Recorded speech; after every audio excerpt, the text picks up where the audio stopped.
Hello, this is Jason. Today I will introduce a new feature about session lock automatication feature.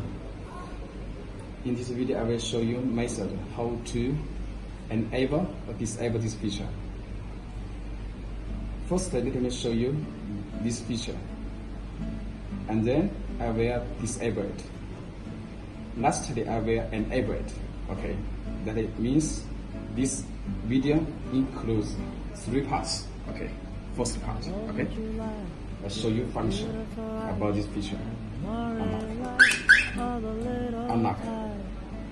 As you can see, this little button, light is blinking. Unlock. Okay, and then you push start. Hold it 2 seconds. Start. Light is keeping on. It means engine running status. And wait almost 10 seconds. Then you press the foot brake. In this video I show you this orange black wire to simulate this effecting. So I use this cable to top 12 power. Okay. Moves just like the press foot brake. Okay.